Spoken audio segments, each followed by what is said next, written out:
हिंदुस्तान की मिट्टी ने कई महान वीर सपूतों को जन्म दिया और ऐसे एक महान योद्धा छत्रपति शिवाजी थे। शिवाजी ने बहुत ही कठिन और विषम परिस्थितियों में मराठा साम्राज्य की स्थापना की। शिवाजी न केवल एक साम्राज्य निर्माता थे, बल्कि वह एक कुशल प्रशासक भी थे। उन्होंने अपने शासन काल में 8 सदस्यों के एक मंत्री परिषद का भी गठन किया, जिसमें प्रमुख पद पेशवा का होता था। पेशवा कोई व्यक्ति विशेष का नाम नहीं, बल्कि यह मंत्री पद हुआ करता था। कालांतर में चल करके इन्हीं पेशवाओं ने मराठा साम्राज्य के विस्तार में बहुत ही महत्वपूर्ण योगदान दिया। या यूं कह लें, जितना योगदान शिवाजी का मराठा साम्राज्य के निर्माण में है, उतना ही योगदान पेशवाओं का मराठा साम्राज्य के विस्तार में है। जब शिवाजी के पौत्र शाहू छत्रपति बनते हैं, तो उन्होंने अपना पेशवा बालाजी विश्वनाथ को चुना। बालाजी विश्वनाथ अन्य मराठा सरदारों को एक प्रस्ताव देते हैं कि आप अपने आसपास के क्षेत्र या कोई भी क्षेत्र अगर अपनी सैन्य शक्ति से जीतते हैं, तो वहां काफी हद तक स्वतंत्र शासन कर सकते हैं। शर्त यह है कि आपको शाहू जी को छत्रपति स्वीकार करना होगा और एक सिंबॉलिक टैक्स देना होगा। तो यह जो व्यवस्था स्थापित होती है, इसी को हम मराठा कॉन्फेडरेसी कहते हैं। तो सिंधिया ने अपने आप को ग्वालियर में, होलकर ने इंदौर में, भोंसले ने नागपुर में और गायकवाड़ ने बड़ौदा में अपने आप को स्थापित किया और पेशवा अपनी राजधानी पूना स्थानांतरित कर दी। बाद में चल करके जो पूना के मंत्रीगण थे, जो पेशवाओं को एडवाइस देते थे, इन्हीं को हम पूना दरबार कहते थे। बालाजी विश्वनाथ के बाद इनके पुत्र बाजीराव पेशवा बनते हैं। बाजीराव ने एक नारा दिया मराठा साम्राज्य के विस्तार का, कटक से अटक। कटक उड़ीसा में है और अटक पाकिस्तान में है। और बाजीराव गुरिल्ला टैक्टिक्स में काफी निपुण थे और अपनी सूझबूझ से उन्होंने मराठा साम्राज्य का परचम पूरे हिंदुस्तान में लहराया। बाजीराव के बाद इनके पुत्र बालाजी बाजीराव पेशवा बनते हैं।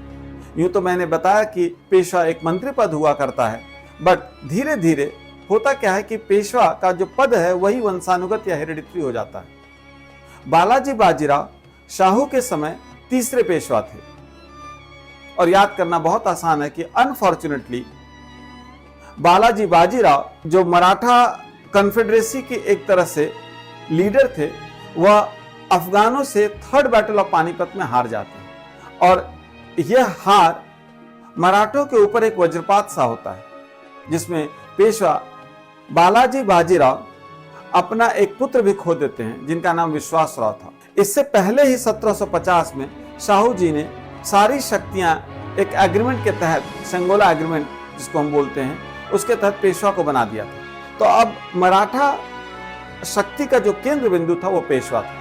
और इस हार के बाद कुछ ही दिनों पश्चात बालाजी बाजीराव की मृत्यु हो जाती है। उनका एक पुत्र Vishwasrao third battle of Panipat में पहले ही मारे जाते हैं।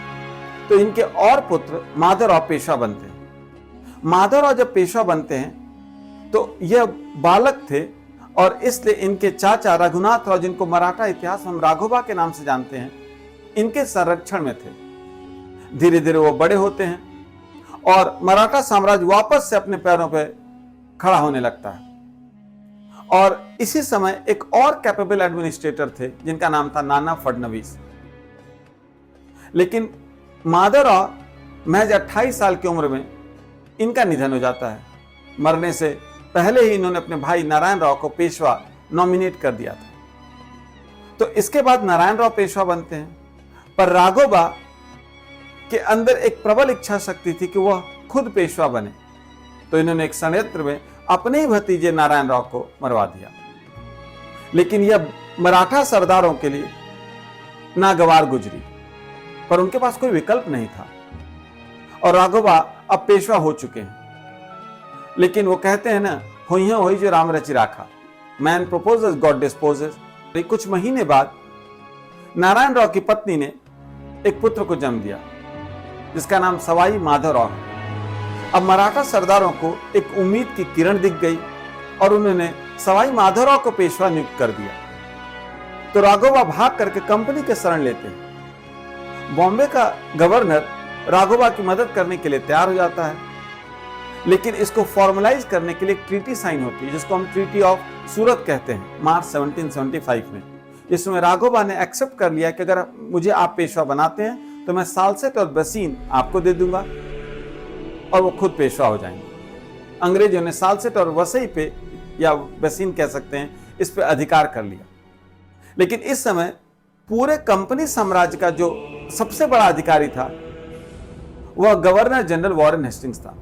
उसको लगा कि अभी हमारा ये सही समय नहीं है मराठा के अंदरूनी मामलों में दखलंदाजी देने का। तो उन्होंने अपने एक जनरल अपटॉन को पुणे दरबार भेजा और वो बोला कि यह जो कंपनी की सरकार, जो बॉम्बे की सरकार है और राघोबा के बीच का जो समझौता है उसको मैं नहीं मानता, और चूंकि मैं कंपनी का सबसे बड़ा अधिकारी हूं। तो उसने फिर से एक ट्रीटी साइन की जिसको हम ट्रीटी ऑफ पुरंदर कहते हैं 1776 में, जिसमें सवाई माधवराव को एक्सेप्ट किया गया कि वह पेशवा बनेंगे पर सालसेट और बसीन कंपनी रखेगी। लेकिन यह संभव नहीं हुआ। क्यों नहीं संभव हुआ?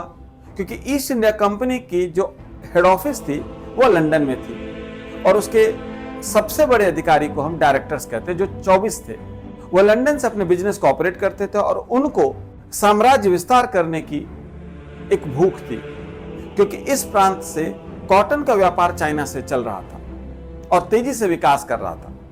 तो उन्होंने वॉरेन हेस्टिंग्स को बोला कि नहीं, या तो पुरंदर की संधि तोड़ो, या चाल देखिए कि उन्होंने कहा कि या मराठों को ही उकसाओ कि किसी तरह से वही पुरंदर की संधि तोड़ दे। तो फिर क्या था? भयंकर युद्ध शुरू हो जाता है जिसके पीरियड है 1776 से 1782। पर अंग्रेज जब भी युद्ध लड़ते हैं तो वो सारी चीजें सोच करके लड़ते हैं और षड्यंत्र और हर हथकंडे अपनाते हैं। अंग्रेज इस युद्ध के काल में ही महादजी सिंधिया को धोखा देते हैं और उनके फोर्ट ग्वालियर पे कब्जा कर लेते हैं। लेकिन इतने के बावजूद भी मराठों की आर्मी ने कंपनी के जनरल गोडार्ड को एक युद्ध में हरा दिया। इस बीच अंग्रेजों का एक और युद्ध दक्षिण में चल रहा था मैसूर के साथ, हैदर अली और टीपू सुल्तान के साथ। इधर ग्वालियर का फोर्ट भी महादजी सिंधिया खो चुके थे। तो छिटपुट लड़ाइयों से दोनों पार्टी तंग होकर के फाइनली डिसाइड किया कि संधि करते हैं। तब जाकर के 1782 में ट्रीटी ऑफ सालबाई साइन होती है, जो अगले 20 साल तक अंग्रेज और मराठा के संघर्ष को विराम देती है। पर क्या यह विराम पूर्ण था, या क्या अंग्रेज इसके बाद कोई युद्ध नहीं लड़ेंगे या कोई चाल नहीं चलेंगे? इसके लिए हम अगले वीडियो में एंग्लो मराठा वॉर के सेकेंड पार्ट में देखेंगे कि इसके बाद की कहानी क्या है। तब तक के लिए नमस्कार।